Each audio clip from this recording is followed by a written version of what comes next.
uma coisa parecida com o que nós costumamos chamar de narcisismo.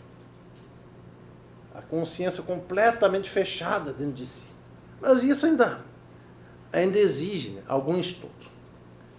Bom, só para terminar, vamos dar uma lida na 7ª instância, que aqui estão em jogo as questões mais importantes.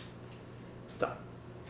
Ela é classificada como neutra e como conducente à perturbação, prendendo seu objeto de seu apego.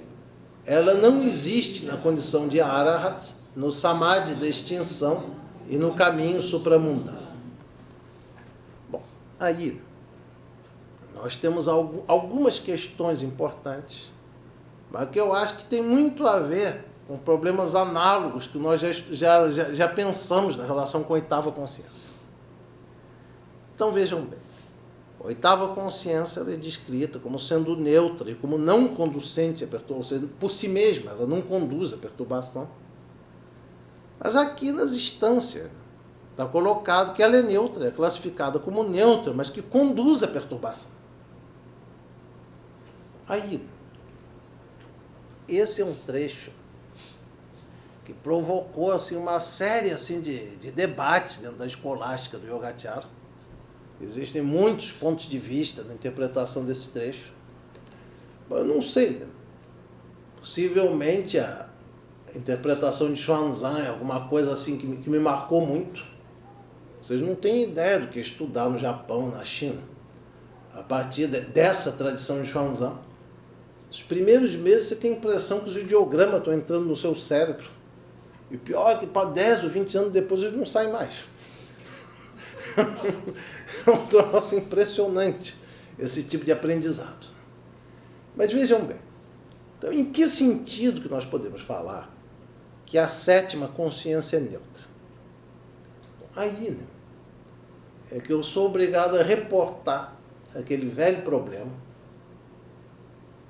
de que dentro da tradição de Xuanzang, em nenhum momento se cogita de eliminar ou de extinguir qualquer uma das consciências, que todas elas têm que ser basicamente transmutadas.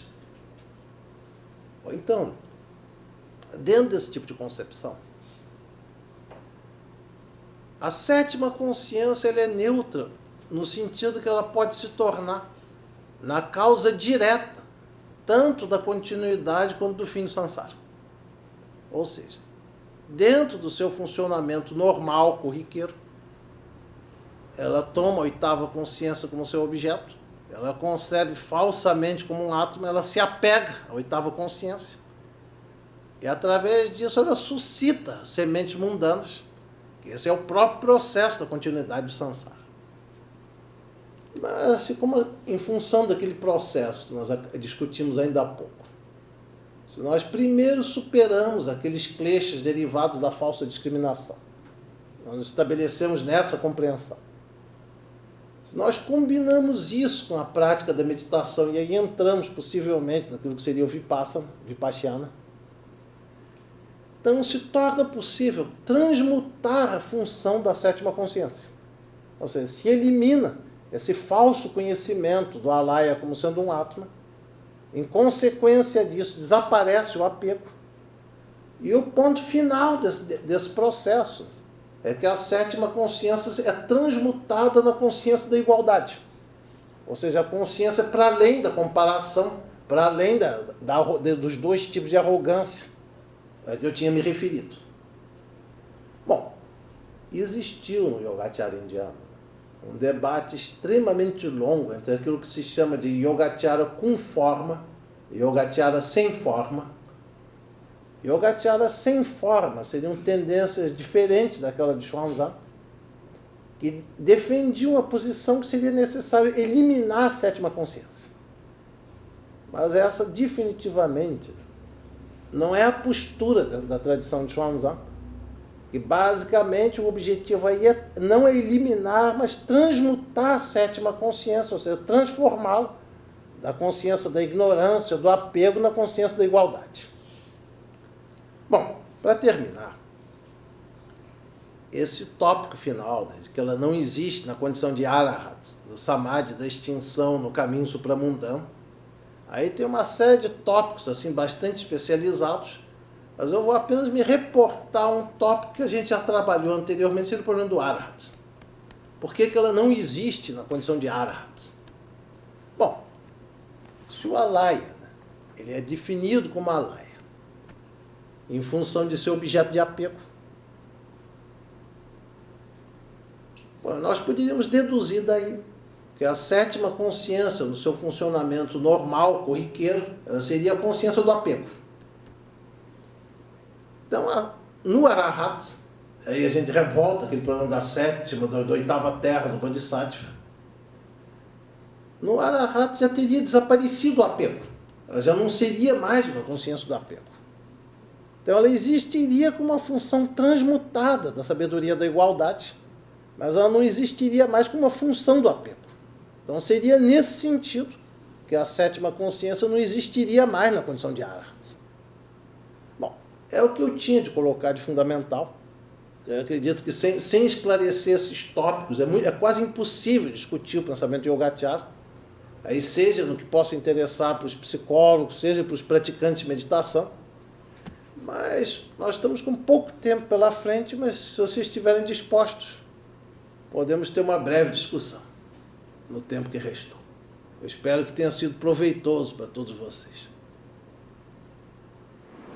Desde que a sétima consciência é uma sempre presente fixação na separatividade da experiência em dor, né, fixando a própria experiência surgindo da Alaya como ótimo, como outro, eu e outro como ótimo, ela não seria, nesse ponto de vista negativo? Sim. Ela, em vez de ser, como dita neutro aqui, já que ela está sempre continuamente dessa forma. Né? Não, se você for pensar apenas nesse funcionamento, sem dúvida. Daí que ela é conducente à perturbação. Enquanto ela não é transmutada, ela vai ser sempre negativa. Exato. Tanto que ele chama de Klesha Vijnana. Klesha? Vijnana. Ah, Klesha Vijnana. Sim. Então, sempre negativo. Sim, o Kleshta Manas, quer dizer, o Manas que é sempre contaminado. Exato. Quer dizer, possivelmente, quando ele fala da neutralidade, ele não está dizendo, por exemplo, que no seu funcionamento normal que ela seja neutra, mas que ela é passível de transmutação. Porque, nesse sentido, a sétima consciência ela é a base daquilo que vai ser transmutado com uma consciência de igualdade. Já é um Dharma qualitativamente diferente, mas que surge a partir da sétima consciência. Mas isso sem dúvida. Normal é o negativo. Sempre negativo. Certo? Eu queria entender um pouco a questão da percepção da vacuidade, se é que existe essa percepção dentro da visão yogacara. É claro que existe. A compreensão do vazio, da vacuidade, eu acredito que ela seja relativamente diferente, por exemplo, da escola do caminho do meio. Mas eu queria entender essa. Bom, você tem aí, basicamente, duas modalidades de vacuidade que você pode dividir cada uma em dois aspectos.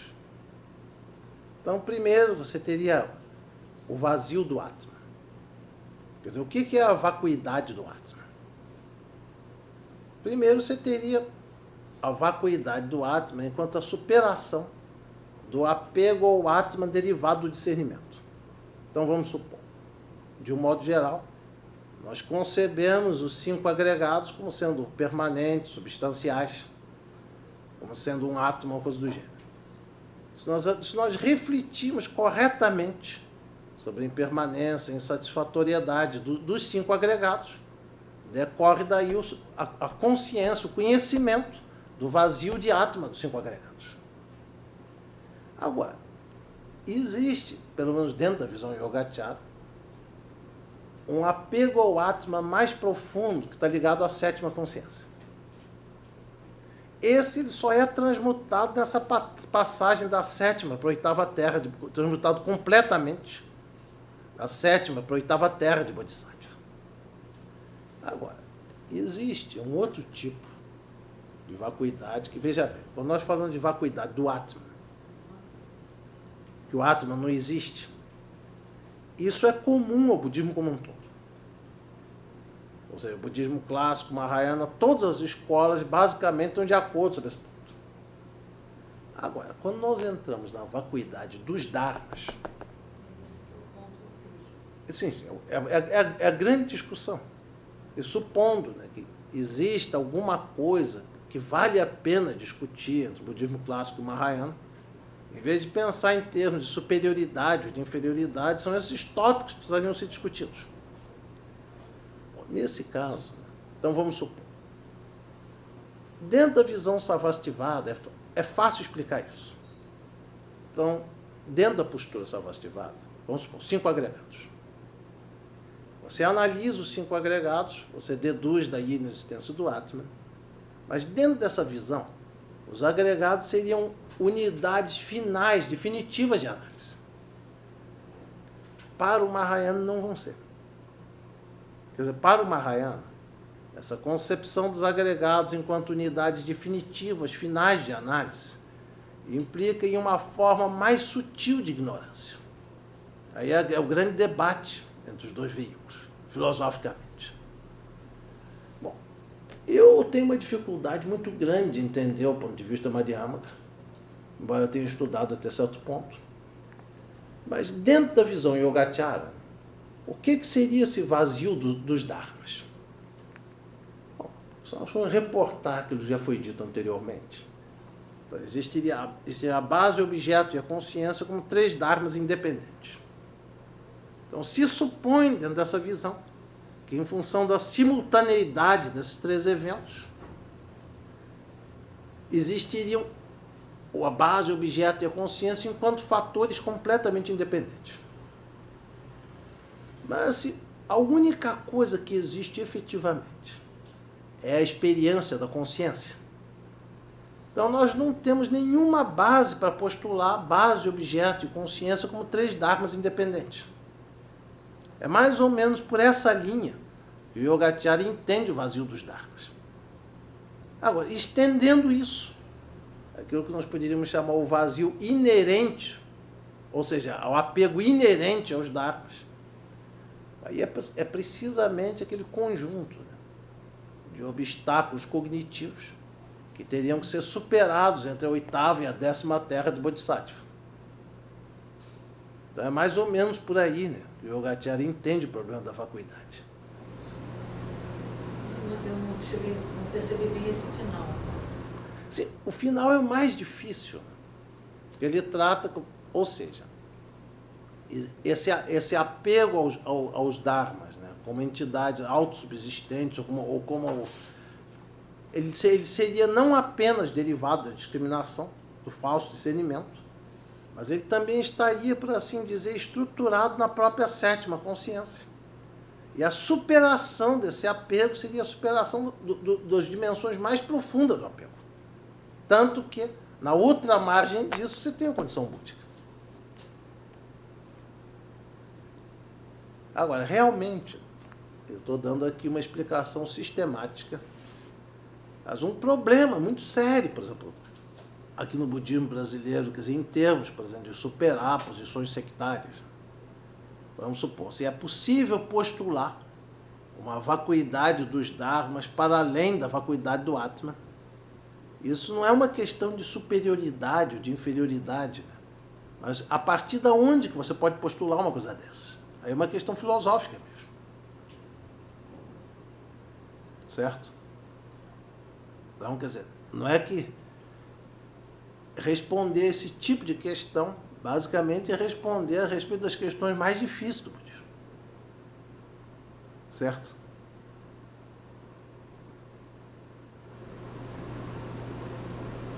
Eu fico sempre encravada nessas questões. Mas isso todos nós estamos, em maior ou menor grau. Mas o fato de estar encravado não é desculpa para não seguir em frente.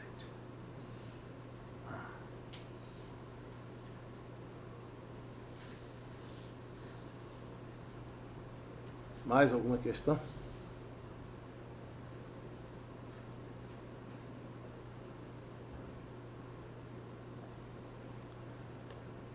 temos um tempinho bem razoável. Podemos conversar bastante. O tempo não estava tão limitado quanto eu temia. Mas... Bom, questões. Então, continuando nessa mesma linha, Sim, eu sim. poderia, assim, perguntar, digamos, de uma outra forma, o percebedor e o percebido acabam sendo, seriam a mesma coisa dentro dessa visão Yogacara, já que Sim. você só tem a experiência. Sim, né? sim. Mas, de alguma forma, esse percebedor e esse percebido, nessa síntese, digamos, de experiência, eles podem ser considerados existentes ou eles são vazios?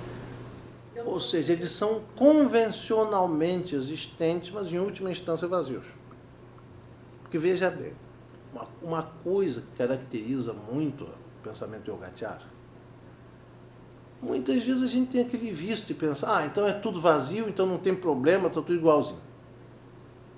O Yogacara ele se interessa muito mais por compreender o porquê que, apesar de tudo isso ser vazio, por que a gente não consegue perceber dessa maneira. Esse é que é um grande problema. Ou seja, em um certo sentido, o Yogacara ele só pensa o problema do Nirvana de uma maneira indireta. Porque a grande preocupação do pensamento Yogacara é compreender como é que funciona o Sansara. E muitas vezes, você compra um livro bom sobre budismo, aí você lê aquela explicação toda, por que tudo é vazio, de substância própria. Você acha razoável, você acha correto. Aí, mas quando você vai refletir se aquilo realmente se aplica à sua experiência comum, da forma que ela se dá, se você tiver um mínimo de sinceridade, você vai ter que admitir que não. Agora, o porquê que não? Essa é a questão que o Yogacara está interessado. Bom, hoje em dia, com a questão da física quântica, fica mais fácil digamos, acho eu, de admitir, digamos, o vazio de uma existência inerente em função de toda essa inter-relação, né, que vai se dar ao nível da compreensão da física quântica. Mas, enfim, de qualquer modo, assim, eu achei interessante essa questão. Agora, realmente me caiu a ficha de que o tempo todo eles estão trabalhando com a questão do Sansara, e isso realmente é importante, já que o Nirvana você não tem acesso, já que é um tipo de conhecimento que, você mesmo disse na outra fase da aula, né? Só quando você for Buda que você vai conseguir entender os dharmas mundanos, essa coisa. Sim, mas olha bem, a física quântica pode ser muito interessante. Pura e simplesmente o fato de você compreender os axiomas da física quântica não vai fazer desaparecer o Sansara. Não vai. Mas já dá para, pelo menos para entender melhor, digamos, uma noção de vazio de existência inerente. Já mina a substancialidade. Sim, sim, mas a gente estaria acostumado. Mas a questão em que o Yogacara está interessado é que mesmo que a gente aprenda essas teorias que minam a concepção da existência inerente, por que a gente não consegue pensar e viver dessa forma? Essa é que é a grande questão. Com prática. Sim, sim.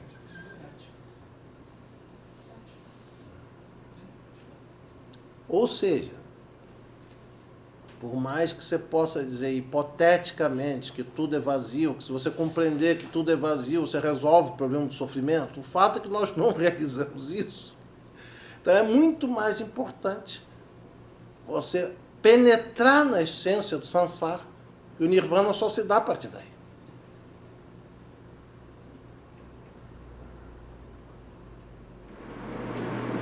Por que também, de acordo com a Madhyamaka, essa concepção de achar que entende o que é propriedade é muito difícil. Se eu não achasse que entender a propriedade é isso, ou pegar um exemplo, não é bem também por aí. É uma coisa muito mais embaixo, ou muito mais acima. Né? Não basta compreender com certeza quanto, não sei. Mas sei, não, só às vezes entender. Eu só quis dizer que talvez seja mais fácil, pelo menos para o ocidental hoje em dia, com os conceitos de física física quântica, as coisas podem, só facilita. Eu acho que ele vai cair naquele mesmo coisa que o senhor falou sobre a ideia que você tem do que é eu, ego, da psicologia, com o que é o Atman do ego. Que é uma pequena compreensão da física quântica quanto à não existência de alguma coisa, né? Ou quanto que é a concepção do budismo, o que seja a vacuidade. Coisa em base, a base é diferente. Pode parecer similar, mas acho que a base é bem diferente. Só fazer uma analogia, mas Não, agora, a meu ver, o problema mais importante, seja a questão da compreensão teórica do budismo, da física quântica, isso pode te facilitar a compreensão, por exemplo, de que tudo é vazio.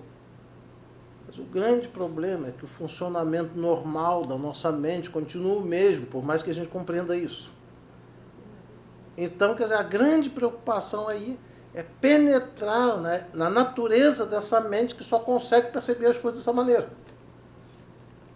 E aí tem um aspecto de compreensão, mas que evidentemente tem que entrar na dimensão prática. O Yogacara, quer dizer, muitas vezes, tinha estudantes no Japão, né, que se queixavam. Você começava a estudar o Yogacara, ficava todo mundo com uma cara muito sombria, muito negativa. O grande problema é que não foi o estudo que provocou isso. A sombra já estava lá o tempo todo. Mas o que é uma cara sombria e negativa em japonês? Tá certo, tá certo. Deve ser. Também tem esse lado, quem sabe. Mas é muito bom isso mesmo, porque eu estava pensando hoje, acho que meus colegas de profissão também, da psicologia, eu estou vendo o ensinamento hoje aqui, né, muito mais como uma prática, né, assim, porque está sendo mais difícil para mim, não entender diretamente o que você está falando, né, mas desconstruir os meus apegos a 5 anos de faculdade, né, assim, a todos os significantes e todos os conceitos que eu tenho, né, de inconsciente, de consciência, de mecanismos de condicionamento, né, de sintomas, de próprio significado, né. Tá sendo muito interessante para ver a minha 7ª consciência, quer dizer, não ver, né, digamos assim, mas até meditar um pouco sobre esse funcionamento, né, meu, que não me deixa ter uma liberdade de uma escuta profunda, né, que você falou no começo, né, assim, pô, ter uma escuta profunda, mas essa escuta profunda sempre está sendo atravessada, né, por um mecanismo aqui de conhecimento científico, né, que assim, até que ela falou agora da física quântica, né, pois a física quântica, ela vem, no começo eu achei que era para me ajudar a compreender a vacuidade, né, mas acabou me afastando da minha experiência, né? Porque eu não tenho uma experiência quântica da vida. Isso não existe. Para nós, seres humanos, onde estamos agora. Sim, você sabe. Então. Existe enquanto ponto teórico, mas enquanto ponto prático, não existe. Vamos supor que você fosse pensar a realização da física quântica. Uma coisa é você aprender os princípios, outra coisa, o que seria realizar aquilo como uma transmutação da tua própria consciência. Esse é o aspecto que a ciência não esclarece. Se isso fosse possível, por assim dizer, teria que existir uma espécie de um yoga da física quântica. E ela não tem isso. Agora, isso que você falou, eu achei extremamente importante. Pensa bem. Muitas vezes, quando a gente frequenta uma série de centros de Dharma, as pessoas têm nós estamos sentados meditando, então nós estamos fazendo prática. Aí nós estamos ouvindo a palestra ou estudando, aí aquilo é teoria. Bom, esse é um dos maiores erros que você possa cometer. Eu me lembro que um dos melhores trechos, logo daqueles primeiros capítulos do Lamrim Tsongkhapa, ele coloca claramente, não existe nenhum trecho dos sutras ou dos tratados que não seja uma injunção à prática. Não existe nenhuma prática que não seja baseada numa visão. Então, né, tudo isso que nós estamos fazendo, né, ouvir, refletir, cultivar, tudo isso é prática. Ouvir o ensinamento é prática. refletir sobre o ensinamento é prática. Sentar e meditar é prática. Então não tem essas duas coisas. Por isso que eu insisti, né? Hoje, nós não vamos fazer nenhuma técnica de meditação, não vamos fazer nada em especial. Quer dizer, a única prática vai ser ouvir com atenção. É preciso entender que isso é prática.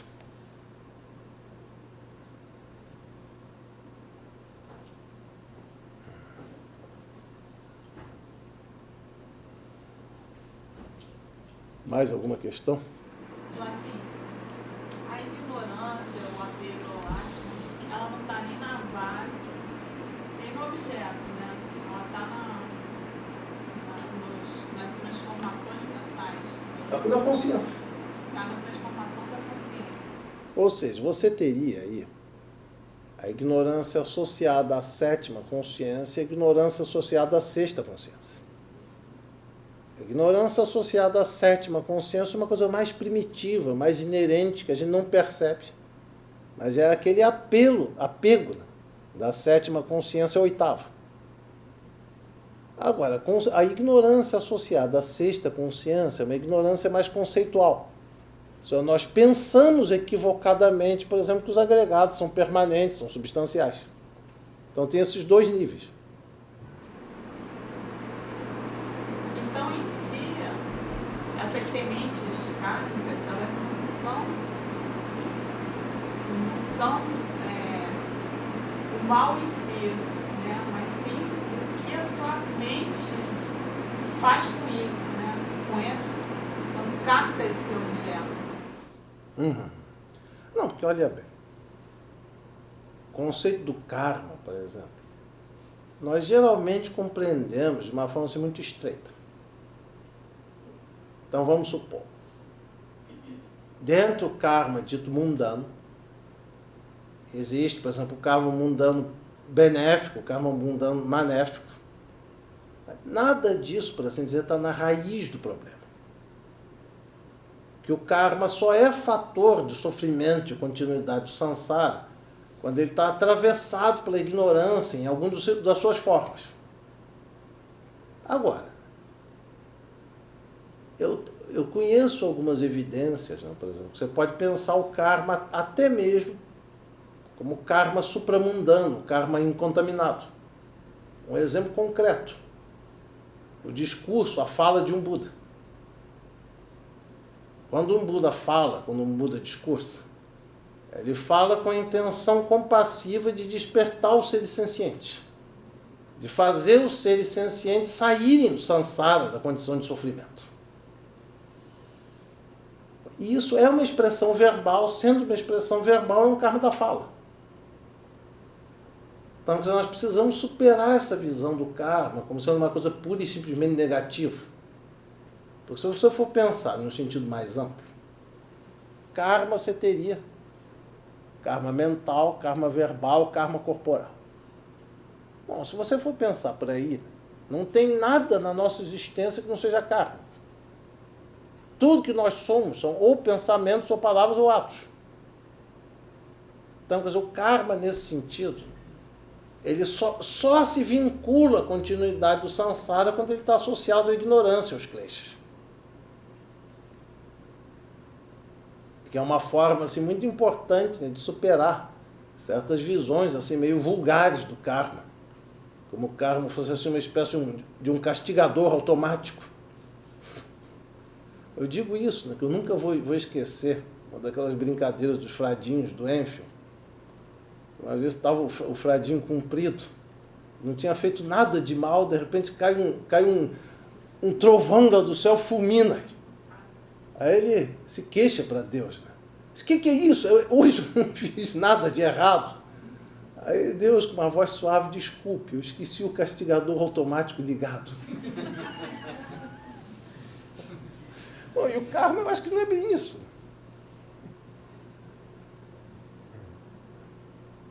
Mas é isso, quer dizer, um dos aspectos importantes, por exemplo, de estudar o Abhidharma, ou, por exemplo, de estudar o Yogacara, é que uma série de conceitos que geralmente a gente interpreta de uma forma vulgar, a gente começa a perceber que eles têm uma acepção mais rigorosa. E que se nós os entendemos por aí, eles têm muito mais capacidade de esclarecer as nossas questões do que não.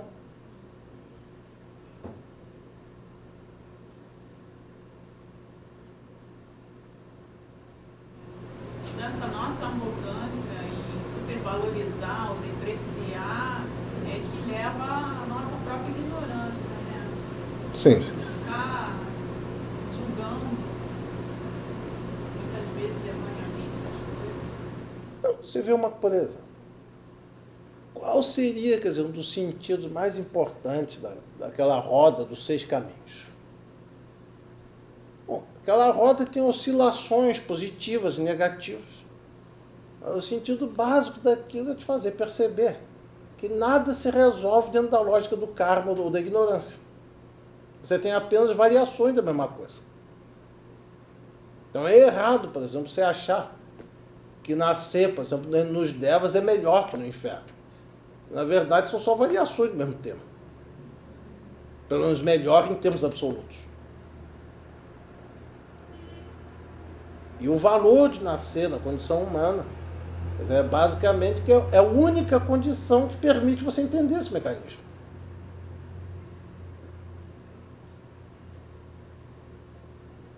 Então, é importante reavaliar por aí, porque muitas vezes a gente entende esse conceito de forma vulgar. Bom, parece que estamos na hora, até já ultrapassamos um pouco. Aí é meu lado japonês. Você sabe, no Japão, quando se fala, por exemplo, 5 horas, significa precisamente isso, nem um segundo a mais nem a menos. No Brasil, 5 horas pode ser 5h15, ou 5h30, ou 6h15, mas... A relatividade do Brasil é muito grande. Eu sei. Tá certo? É um caminho do meio bem feito. Sim, mas vamos tentar, pelo menos, né? Organizar um pouquinho melhor a nossa bagunça. Sim. Tem que ser uma bagunça um pouquinho mais organizada. Tá certo? Bom, então, agradeço a todos a presença, o interesse, até mesmo a paixão pela questão. Bom, e vamos ver, né? Se, em decorrência aí de uma série de coisas, a gente dá continuidade a isso. Não só continuidade, por exemplo, de uma possível presença minha aqui no centro, mas também continuidade dessas tarefas todas que nós acabamos de nos propor. Bom, muito obrigado a todos.